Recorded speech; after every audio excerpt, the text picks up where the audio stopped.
নমস্কার প্রিয় শ্রোতা বন্ধুরা, আজ আমরা এসেছি চারণ কবি মুকুন্দ দাসের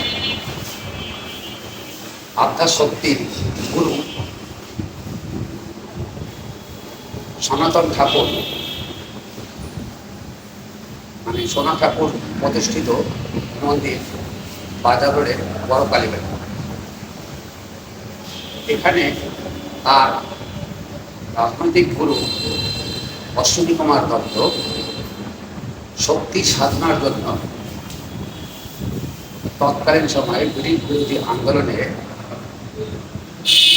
আরো সোচ্চার হবার জন্য পণ্ডিত এবং শক্তি সাধনার গুরু মা কালীর সাধক সোনা ঠাকুরকে এর কাছে পাঠানো হয় চারণ কবি মুকুন্দ দাসকে। চারণ কবি মুকুন্দ দাস এই সোনা ঠাকুরের কাছ থেকেই তার আধ্যাত্মিক শক্তি এবং মা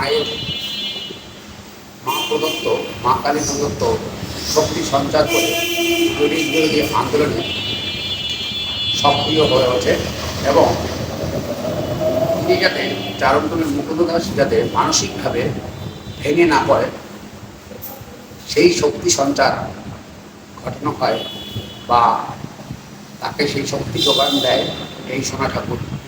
এই মন্দিরটি আটতলা। মন্দিরটি আজও ঠিক সোনা ঠাকুর কর্তৃক পরিচালিত নিয়ম অনুযায়ী পূজা আশ্রা করছে। শুভকামনা রইল। নমস্কার।